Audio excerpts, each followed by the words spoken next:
तो ये रही भाई बाइक। बस यार यहीं तक था बाइक और मेरा सफ़र। बहुत ज़्यादा प्यार मिला मुझे इस बाइक से, बहुत मतलब साथ दिया इस बाइक ने मेरा।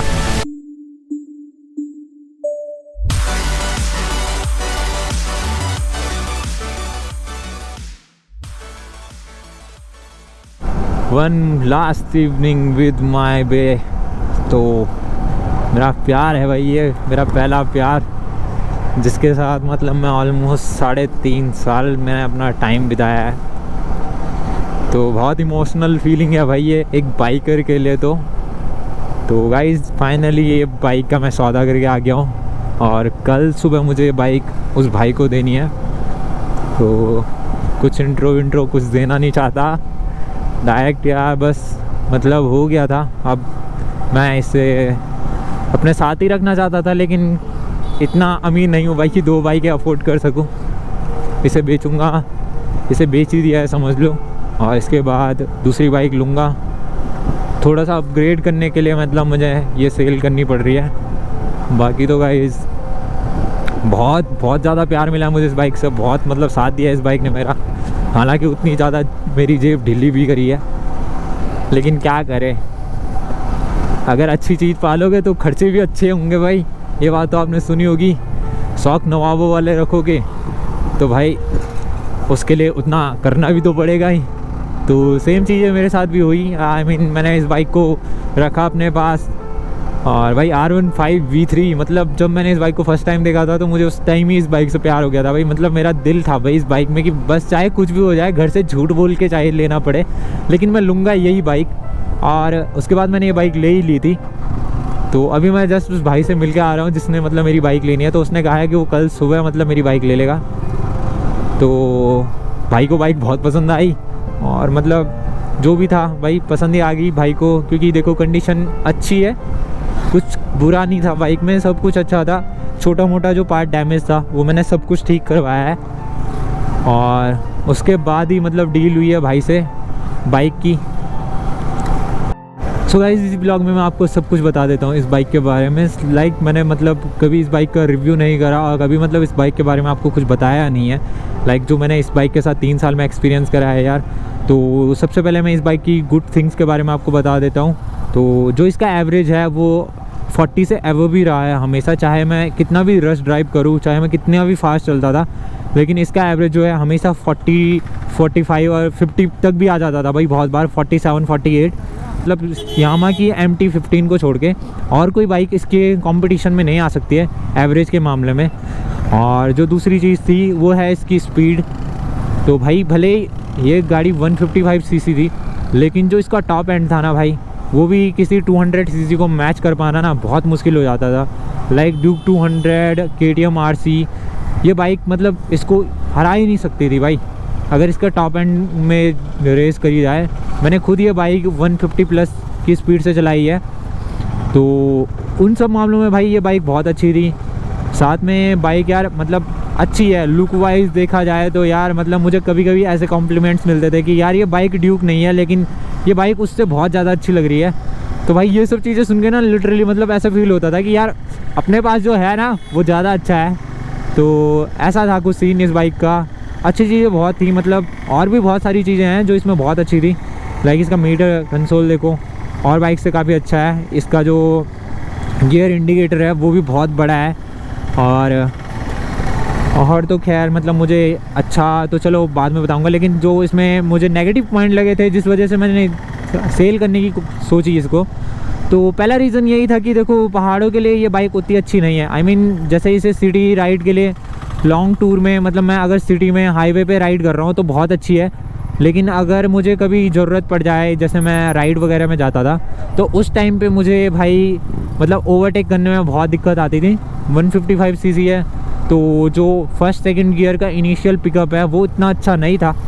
इस वजह से मतलब भाई ये थोड़ा पीछे रह जाती थी और बाइकें जो है ईज़िली आगे निकल जाती थी। तो मतलब मेन रीज़न मेरा यही था इसे सेल करने का। और दूसरा अगर रीज़न मैं अगर कहना चाहूँ तो भाई जो इसके पार्ट्स वगैरह हैं वो कंपनी में बहुत ज़्यादा महंगे हैं। इसकी सर्विस भी है वो बहुत महंगी है कंपनी में, बाहर से करवाने में बहुत फ़ायदा है। तो जब मैंने स्टार्टिंग में इसकी सर्विस कंपनी में कराता था तो उस टाइम पे मुझे जो ब्रेक पैड्स वगैरह थे भाई वो 900 रुपये के पड़ते थे। अब सोचो जो कंपनी के बाहर मुझे ब्रेक पैड 180 रुपये का मिल रहा, मैं कंपनी में उसके लिए 900 रुपये पे करता था। तो मतलब मुझे खुद फील होता था कि भाई क्या मैंने सच में इतनी महंगी बाइक ले रखी है कि मुझे इतना अफोर्ड करना चाहिए। फिर मैंने जब बाहर पता करा तो बाहर मुझे सही लगा। लेकिन जो बंदा ये सोचता है कि भाई कंपनी में सर्विस करवानी चाहिए बाइक की, तो यार उसके लिए इसकी सर्विस कॉस्ट ना बहुत महंगी पड़ने वाली है। इसलिए मैंने ये बाइक सेल करी। तो आई होप जिसको भी मैं ये बाइक सेल कर रहा हूँ वो भाई भारी कराए सर्विस तो ही ज़्यादा अच्छा है। बाकी मैंने उसे सारी चीज़ें बता दी थी बाइक के बारे में। और जो मॉडिफिकेशन लेवल है भाई इस बाइक का ना, मतलब अगर आपको इसमें बाइक में मॉडिफिकेशन करवाने हैं तो भाई एक से बढ़ के एक चीज़ें थी। मैंने खुद भाई कम से कम 10 तरीके के मोड्स ट्राई करे होंगे, कभी कुछ हर चीज़ मैंने इस बाइक में ट्राई करी है। सबसे पहले तो प्लस माउंट इंडिकेटर वगैरह जो मैंने इंस्टॉल कराए, उसके बाद हेड फ्लैशर मैंने इसमें इंस्टॉल कराया, इसके बाद ये विंडशील्ड मैंने इंस्टॉल कराई थी, मैंने विंगलेट्स लगवाए थे, मैंने R1M का मास्क लगवाया था, मैंने इसमें फ्रेम स्लाइडर्स भी लगवाए थे, टेल टाइडी लगवाई थी। और मतलब ऐसी भाई छटर पटर काम तो मैंने बहुत करे हैं। टेपिंग वगैरह मैं करवाता था और फिर निकाल देता था क्योंकि कुछ चीज़ें उतनी खास नहीं लगती थी। तो मतलब भाई अगर किसी बंदे को ये बाइक लेनी हो R15, वो मॉडिफिकेशन का शौकीन हो ना भाई, तो वो इसमें पता नहीं, मैंने मतलब बहुत सारी बाइक ऐसी देखी है जो मतलब जिन्हें देख के मैं खुद सोच देता था कि यार मैंने अपनी R15 ऐसे क्यों नहीं बनवाई। तो भाई मतलब ये इसकी गुड थिंग्स थी, बैड थिंग्स भी मैंने आपको बता दी। जो इस चीज़ में बाइक में बुरा था, बुरा कुछ नहीं था भाई, बुरा कुछ नहीं। अगर मतलब कोई सिटी में ही राइड कर रहा, या फिर अगर कोई बंदा ऐसा राइड वगैरह वाला नहीं है, तो उसके लिए बाइक बहुत बेस्ट होने वाली, बहुत ज़्यादा। R15 जो है वो बहुत बेस्ट होने वाली है। और जो लुक वाइज जो इसका लुक है भाई, मैं मतलब 10 आउट ऑफ 10 हर चीज़ में। बस थोड़ा सा अगर जो पावर थी वो इसमें थोड़ा ज़्यादा होती, लाइक एक 200 सीसी की बाइक जितनी भी पावर होती तो मेरे लिए काफ़ी थी यार, मैं बाइक चेंज नहीं करता। तो लास्ट ब्लॉग में आपने देखा था कि मतलब मैं रेस में हार रहा था NS 200 से भी और ड्यूक 200 से भी, क्योंकि उस टाइम पे हम सिर्फ फर्स्ट, सेकंड और थर्ड गियर तक ही रेस कर पा रहे थे। तो उस रेस में ये इजीली हार जा रही थी। अगर वो 6 गियर तक की रेस होती तो भाई वो बाइकें, पहली बात तो उनमें 6 गियर है नहीं, वो 5th गियर तक के लिए सपोर्ट करती है। तो वो बाइक भाई इससे ईजीली हार जाती, ईजीली, मतलब कोई टक्कर नहीं है उनकी। और चलो यही था भाई इस बाइक तक का मेरा सफ़र। कल सुबह मैं बाइक देने जाऊंगा उस बाइक को, तो अब मिलता हूँ मैं डायरेक्ट आपको सुबह ही। सो गाइस फाइनली वो दिन आ गया है जब मुझे अपनी बाइक की डिलीवरी देने जाना है। आई मीन जिस बंदे से बात कर रहे कि उसे बाइक देने जा ही रहा हूँ अब। तो कल मैंने आपको अपनी बाइक के बारे में सब कुछ बता ही दिया था ऑलमोस्ट। तो पीछे मेरा साथ मेरा भाई बैठ रखा, दोस्त नितिन। इसके पास मैंने इस बाइक का जो और स्पेयर पार्ट्स वगैरह वो सब कुछ दे रखा है, तो वो भी अभी उस बंदे को ही दे देंगे सब कुछ। और इसके बाद जल्दी नई बाइक लाने की कोशिश कर रहे हैं भाई, ताकि फ्यूचर में अगर कभी ब्लॉगिंग करनी हो तो भाई जल्दी से जल्दी दूसरी बाइक में ब्लॉग बना सके अपना, क्योंकि ये बाइक आज चले जाएगी तो बस हो गया इसके बाद।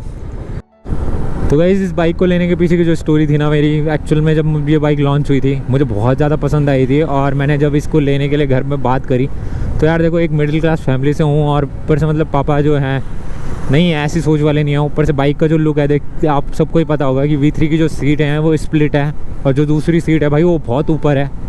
आई मीन मुझे KTM से भी ऊपर इसी की सीट लगती है वैसे।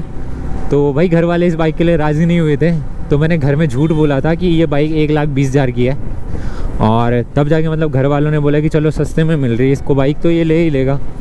तो तब जाके घर वालों ने मुझे ये बाइक दिलाई थी भाई, वरना घर वाले बिल्कुल भी सपोर्ट नहीं कर रहे थे कि मैं ये बाइक लूँ। घर वाले बोल रहे थे कि अपाचे 200 ही ले ले, क्योंकि वो बाइक थोड़ा छोटी थी।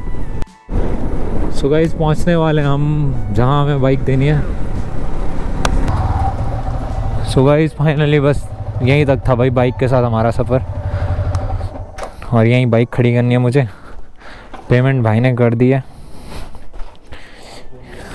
ये देख लो आप बाइक।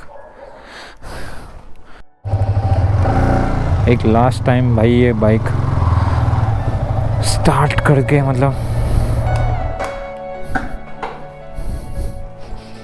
तो ये रही भाई बाइक, देख लो। बाकी ऑल ओवर लुक बाइक का बहुत अच्छा था। ये टायर देख सकते हो आप, और बस यार यहीं तक था बाइक और मेरा सफ़र। चले गई अब ये अपनी लाइफ से। मिलेंगे कभी इन फ्यूचर भाई से।